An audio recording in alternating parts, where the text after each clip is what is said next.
Manipur the land of James, जो यूं तो अपने फिजियोग्राफिक डिवीजन की वजह से हमेशा से हिल्स और वैलीज के बीच में बटा हुआ था, मगर आज से लगभग 15 महीने पहले मुख्य रूप से इम्फाल घाटी में रहने वाली मेती कम्युनिटी और उसके सराउंडिंग हिल्स में रहने वाली कुकी-ज़ो ट्राइबल कम्युनिटी के बीच भड़की अलोकेशन ऑफ रिसोर्सेज, रिजर्वेशन और रिप्रेजेंटेशन के विवाद को लेकर ऐसी आग भड़की कि तब से लेकर अब तक हमारा मणिपुर लगातार सुलग रहा है। Manipur is burning. Manipur. And it's all bad news. Violence, death, arson, ethnic violence. Ethnic violence in an Indian state has displaced more than 35,000 people in the past month. कि हो लड़का हो सारा जाके यहाँ में हम लोग ने अभी रुका और रुक नहीं पाया, पूरा घर जला दिया। इसके बारे में गवर्नमेंट का डेटा कहता है कि यहाँ की ऑनगोइंग आर्म कॉन्फ्लिक्ट में इसी साल मई के महीने तक ही 226 लोगों की मौत हो चुकी है, जबकि 1500 लोग इंजर्ड हुए हैं। यही नहीं, मणिपुर में फैली हिंसा की वजह से 6000 लोगों को यहाँ से विस्थापित यानी डिस्प्लेस होना पड़ा है, जबकि 28 अब भी मिसिंग हैं। जाहिर है कि यहाँ फैली त्रासदी के एक्चुअल फिगर्स इस ऑफिशियल डेटा से कहीं ज्यादा है, जिन्हें देखकर ऐसा मालूम होता है कि मानो मणिपुर की समस्या का समाधान है ही नहीं। मगर इसी बीते हफ्ते मणिपुर के प्रोमिनेंट कुकी ऑर्गेनाइजेशन ITLF यानी इंडिजिनस ट्राइबल लीडर फोरम ने यूनियन मिनिस्टर अमित शाह को एक ओपन लेटर लिखा था, जिसमें उनकी ये मांग थी कि सेंट्रल गवर्नमेंट इंडियन कॉन्स्टिट्यूशन के आर्टिकल 239A के अंडर मणिपुर में कुकी-ज़ो कम्युनिटी के लिए अलग यूनियन टेरिटरी बनाए। एक ऐसी यूनियन टेरिटरी जिसकी अपनी अलग विधानसभा हो, ठीक वैसे ही जैसे union territory of Puducherry, Delhi या जम्मू कश्मीर में है। उनका ये कहना था कि अब यही एकमात्र रास्ता है जिससे मणिपुर के ऑनगोइंग कॉन्फ्लिक्ट को रोका जा सकता है। हालांकि दोस्तों, ये कोई पहला मौका नहीं है जब कुकी-ज़ो ट्राइब की ओर से मणिपुर में उनके लिए सेपरेट यूनियन टेरिटरी फॉर्म करने के लिए मांग की गई हो, बल्कि ये डिमांड बीते लगभग एक दशक से उठाई जा रही है, जिस कड़ी में बीते साल भी ऑनगोइंग आर्म कॉन्फ्लिक्ट के बीच समय समय पर कुकी-ज़ो प्रोटेस्टर्स सरकार से यही मांग रखते आ रहे हैं। यहाँ तक कि मणिपुर के कुल 10 MLAs और कुछ मणिपुर गवर्नमेंट के करंट मिनिस्टर्स की भी सेंट्रल गवर्नमेंट से यही मांग थी। इन MLAs का कहना था कि मणिपुर स्टेट उन्हें प्रोटेक्ट करने में फेल हुआ है और ऐसे में मणिपुर के ट्राइबल ग्रुप्स के लिए यही सही है कि उन्हें एक अलग एडमिनिस्ट्रेटिव सेटअप प्रोवाइड किया जाए। मणिपुर को डिवाइड करके उसमें एक अलग यूनियन टेरिटरी बनाने की मांग को होम मिनिस्टर अमित शाह इसी साल अप्रैल में ही सिरे से खारिज कर चुके हैं, जहां उनका कहना था कि वो किसी भी हाल में मणिपुर का डिवीजन नहीं होने देंगे। यही नहीं, मणिपुर के भीतर भी ट्राइबल ग्रुप्स की सेपरेट यूनियन टेरिटरी की मांग के अगेंस्ट आवाजें उठ रही हैं और पिछले महीने जून की 28 तारीख को ही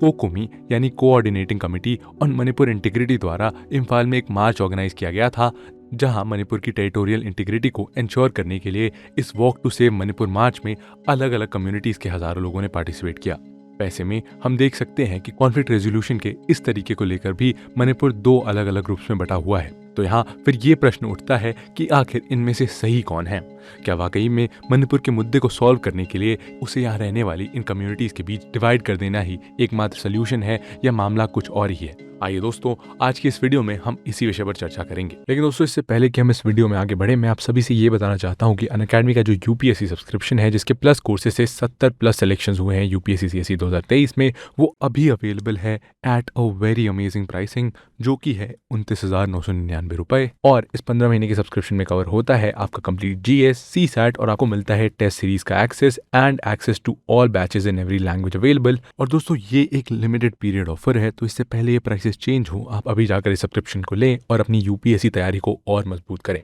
और चलिए अब वीडियो में आगे बढ़ते हैं। What is a union territory? दोस्तों, सबसे पहले तो हम ये समझ लेते हैं कि एक यूनियन टेरिटरी क्या होती है। यूनियन टेरिटरी या यूटीज एक तरह की टेरिटोरियल पॉलिटिकल कॉन्स्टिट्यूशनल यूनिट होती है, जिनका एडमिनिस्ट्रेशन इनडायरेक्टली सेंट्रल गवर्नमेंट द्वारा किया जाता है। हर यूटी के लिए प्रेसिडेंट ऑफ इंडिया अपना एक एडमिनिस्ट्रेटर या लेफ्टिनेंट गवर्नर अपॉइंट करते हैं, और यही रीजन इन यूटीज को स्टेट से अलग बनाती है, क्योंकि जहां एक और इंडियन स्टेट्स यूनियन गवर्नमेंट के साथ फेडरल रिलेशनशिप एंजॉय करते हैं, जहां उनकी लेजिस्लेटिव और एग्जीक्यूटिव पावर्स कंप्लीटली डिवाइड होती है, तो वहीं यूटीज के पास कम ऑटोनॉमी होती है, जिसकी वजह से यूनियन गवर्नमेंट के साथ यूनिटरी रिलेशनशिप में होते हैं। आज की स्थिति में देश में 8 यूटीज हैं, मगर इनको स्टैब्लिश करने के अलग अलग रीजंस थे। जैसे दिल्ली और चंडीगढ़ को पॉलिटिकल और एडमिनिस्ट्रेटिव कंसिडरेशन की वजह से यूटी बनाया गया, जबकि पुडुचेरी, दादरा एंड नगर हवेली और दमन एंड दीव को उनके कल्चरल डिस्टिंक्टिवनेस की वजह से। इसी तरह Andaman and Nicobar islands, Lakshadweep, Jammu and Kashmir और लद्दाख को उनके स्ट्रैटेजिक इंपॉर्टेंस की वजह से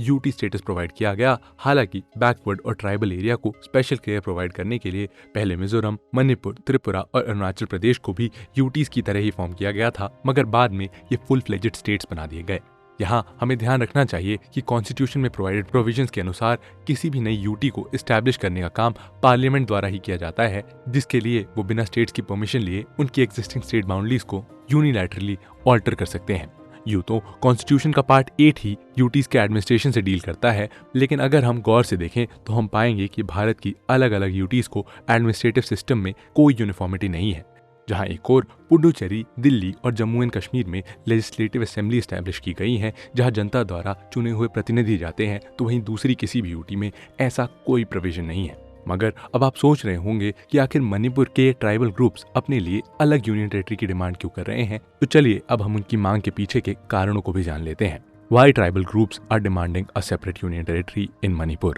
दोस्तों, इसमें सबसे पहला कारण है मणिपुर में फैला एथनिक टेंशन और डिविजन्स। असल में मणिपुर में बहुत सारी एथनिक कम्युनिटीज कई सदियों से साथ साथ रहती हैं, मगर जितना पुराना इसका इतिहास है उतने ही पुराने इनके बीच में फैले एथनिक टेंशंस और हिस्टोरिकल डिविजन्स भी हैं, जिसकी वजह से उपजे म्यूचुअल डिस्ट्रस्ट और सेंस ऑफ मार्जिनलाइजेशन ने हिल पर रहने वाले कुकीजो ट्राइब्स और वैली में रहने वाली मेती के बीच डिस्ट्रस्ट की एक गहरी खाई खड़ी कर दी है। जहां कुकीजो ट्राइब्स का कहना है कि मणिपुर में मेजॉरिटेरियन और सबसे रिसोर्सफुल कम्युनिटी मेती उन्हें ऑप्रेस करना चाहती है, जहां वो उनके साथ रिसोर्सेज को शेयर करने के बजाय कुकी ट्राइब से उनके हिल्स भी उनसे छीन लेना चाहती है, जिसके लिए वो उन पर कभी नारकोटिक खेती करने का आरोप लगाते हैं तो कभी म्यांमार से इलीगली आकर मणिपुर में रहने का आरोप लगाकर परसिक्यूट करना चाहते हैं। उनकी इस भावना के पीछे एक बड़ा कारण है इन ट्राइब्स और गवर्नमेंट के बीच हुए प्रीवियस अग्रीमेंट्स का फेलियर। उदाहरण के लिए नॉर्थ ईस्ट में मणिपुर अकेला ऐसा राज्य है जहां ट्राइबल एरिया को सेपरेटली एडमिनिस्टर करने वाला कॉन्स्टिट्यूशन का 6 शेड्यूल कभी लागू हुआ ही नहीं। हालांकि 1971 में मणिपुर हिल एरियाज डिस्ट्रिक्ट काउंसिल एक्ट 1971 के अंडर यहाँ 6 ऑटोनोमस डिस्ट्रिक्ट काउंसिल एस्टैब्लिश की गई, मगर उन्हें भी लिमिटेड ऑटोनॉमी ही प्रोवाइड की गई। इसी के साथ कुकीजो ट्राइबल ग्रुप्स का ये आरोप है कि मणिपुर में बीते 1 साल से भी ज्यादा समय से चल रहे एक्सटेंसिव वायलेंस ने यहाँ प्रॉपर्टी के डिस्ट्रक्शन और लॉस ऑफ लाइफ के अलावा पॉपुलेशन के डिस्प्लेसमेंट को भी पुश किया है, जिसकी वजह से मणिपुर का डेमोग्राफिक लैंडस्केप ही बदल कर रह गया है। इन्हीं चेंजेस ने यहाँ रहने वाली कम्युनिटीज के बीच के इस अंतर को और भी ज्यादा बढ़ा दिया है, और ये सब खासतौर पर तब हो रहा है जब ये मिसट्रस्ट केवल कम्युनिटीज के ही बीच नहीं बल्कि करंट एडमिनिस्ट्रेटिव सेटअप और स्टेट गवर्नमेंट के अगेंस्ट भी है, जहां हिल ट्राइब्स का ये मानना है कि मणिपुर की मेती डोमिनेटेड गवर्नमेंट उनकी हितों की रक्षा करने के बजाय उनके प्रोसिक्यूशन में सहयोग दे रही है, जिसका एक बड़ा कारण गवर्नमेंट में इन ट्राइब्स का लेसर रिप्रेजेंटेशन भी है, जहां मणिपुर के सीएम के साथ साथ 60 एमएलएज में से 40 एमएलए मेती कम्युनिटी से आते हैं। यही कारण है कि अब वो अपने लिए एक अलग एडमिनिस्ट्रेटिव एंटिटी चाहते हैं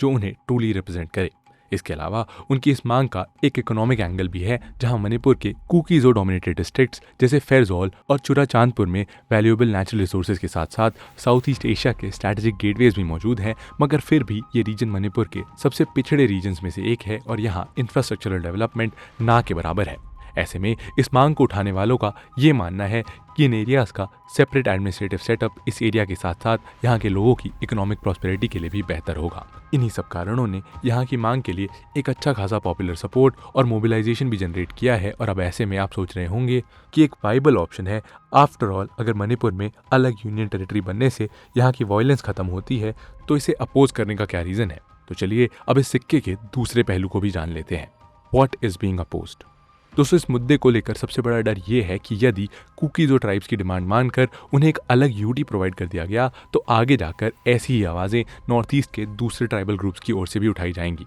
उदाहरण के लिए मणिपुर के ही हिली एरियाज में रहने वाले नागा ग्रुप्स भी अपने टेरिटोरियल एस्पिरेशन शो कर सकते हैं, जहां इस मुइवा या national socialist council of Nagaland जैसे बहुत से Naga extremist tribal groups Nagaland, Assam, Arunachal Pradesh और मणिपुर के साथ साथ म्यांमार के नागा स्ट्रॉन्ग होल्ड्स को मिलाकर एक यूनाइटेड सॉवरेन नागालैंड बनाने की मांग कर रहे हैं। यही नहीं, मणिपुर के 10 हिल डिस्ट्रिक्ट्स में से भी 5 नागाज द्वारा ही डोमिनेटेड हैं, जबकि कुकीजो कम्युनिटी द्वारा मांगे जा रहे 5 डिस्ट्रिक्ट्स में से 3 डिस्ट्रिक्ट्स कांगपोकपी, चंदेल और तेंगनुपाल पर नागाज अपना क्लेम मानते हैं। साथ ही मणिपुर जैसे ओवरलैपिंग एथनिक बाउंड्रीज वाले स्टेट को इस तरह अलग अलग टेरिटोरियल बाउंड्रीज में बांटना एक कॉम्प्लिकेटेड टास्क है। उदाहरण के लिए अगर मणिपुर के कुछ डिस्ट्रिक्ट्स जैसे चंदेल, कामजोंग और तेंगनुपाल में हमें मिक्स पॉपुलेशन देखने को मिलती है, जहां खास तौर पर कुकीज और नागाज के बीच हिस्टोरिकल टेरिटोरियल डिस्प्यूट्स मौजूद हैं, ऐसे में इन टेरिटोरियल कॉम्प्लेक्सिटीज को रिजॉल्व करके हर कम्युनिटी के कंसर्न को एड्रेस करना एक टेढ़ी खीर है। और यही कारण है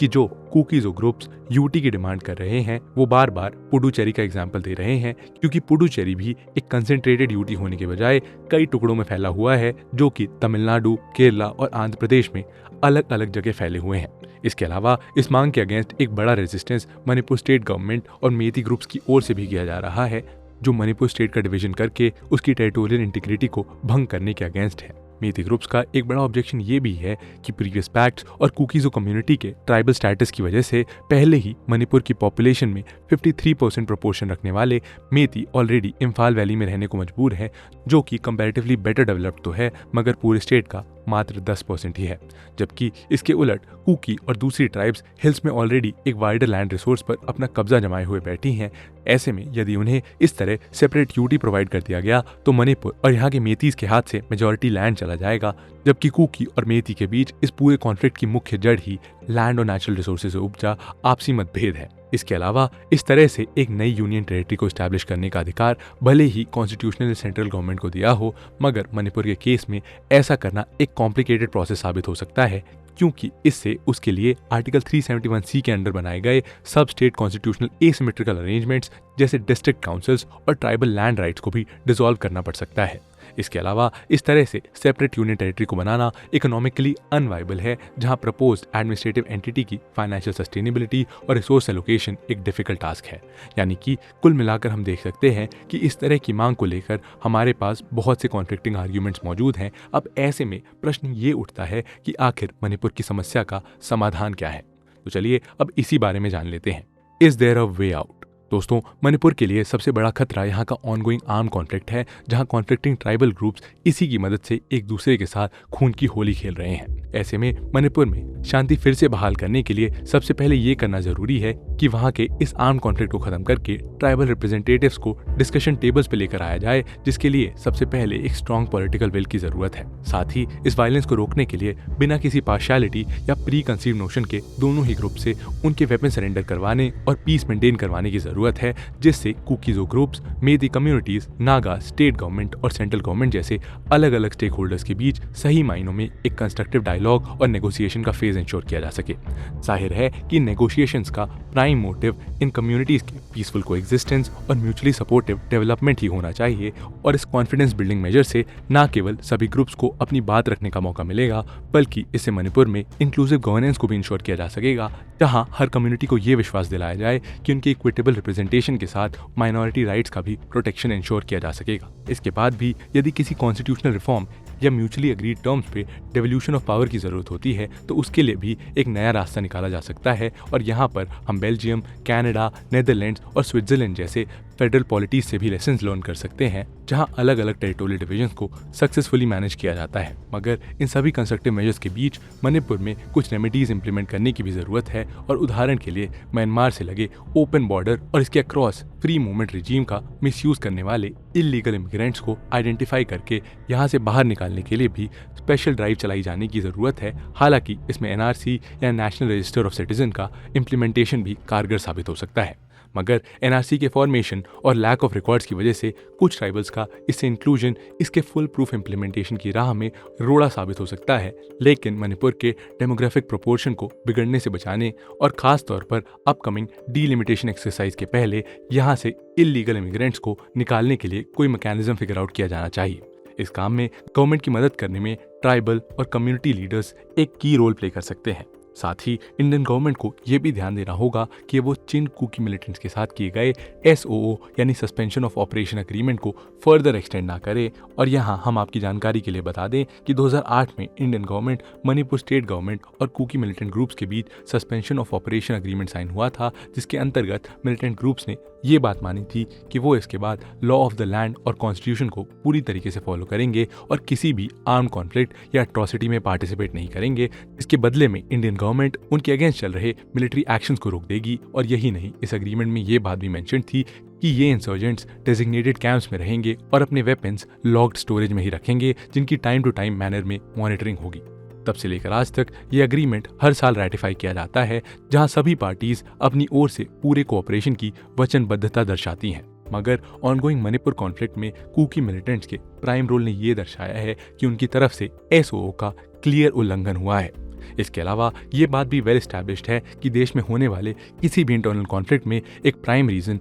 लैक ऑफ सोशियो इकोनॉमिक और इंफ्रास्ट्रक्चर डेवलपमेंट होता है, जिसका प्राइम एग्जांपल हम नक्सलिज्म के रूप में देख सकते हैं। ऐसे में मणिपुर के इस इंटर ट्राइबल कॉन्फ्लिक्ट को हमेशा के लिए खत्म करने का रामबाण इलाज यहाँ का सोशियो इकोनॉमिक और इंफ्रास्ट्रक्चरल डेवलपमेंट है। जैसे जैसे यहाँ का इंफ्रास्ट्रक्चर डेवलप होगा और लोगों का स्टैंडर्ड ऑफ लिविंग बेहतर होगा, वैसे वैसे उनके कॉन्फ्लिक्ट्स अपने आप खत्म हो जाएंगे। मगर इसके लिए गवर्नमेंट को खास तौर पर मणिपुर के रिसोर्स मैनेजमेंट में सुधार लाना होगा, जिससे यहाँ के रिच नेचुरल रिसोर्सेज को स्ट्रैटेजिकली यूटिलाइज करके इस रीजन के डेवलपमेंट को इंश्योर किया जा सके। कंक्लूजन दोस्तों, हाल ही में मणिपुर के सीएम एन बीरेन सिंह ने ये आश्वासन दिलाया है कि सेंटर में एस्टैब्लिश हुई एनडीए 3.0 अपने 100 डेज प्लान के अंतर्गत जल्द से जल्द मणिपुर के ऑनगोइंग क्राइसिस को रिजॉल्व कर देगी। अब ऐसे में इन कॉन्फ्लिक्टिंग आर्ग्यूमेंट्स के बीच ये तो आने वाला वक्त ही बताएगा कि मणिपुर के ऑनगोइंग क्लैश को रोकने के लिए सेंट्रल और स्टेट गवर्नमेंट क्या फैसला लेती है। मगर तब तक हमारी संवेदनाएं और प्रार्थनाएं पूरे मणिपुर के साथ हैं। और दोस्तों, कैसा लगा आपको ये वीडियो जरूर बताइए कमेंट सेक्शन में। मिलते हैं आपसे ऐसे ही एक और इंटरेस्टिंग और इन्फॉर्मेटिव वीडियो के साथ। तब तक के लिए जय हिंद।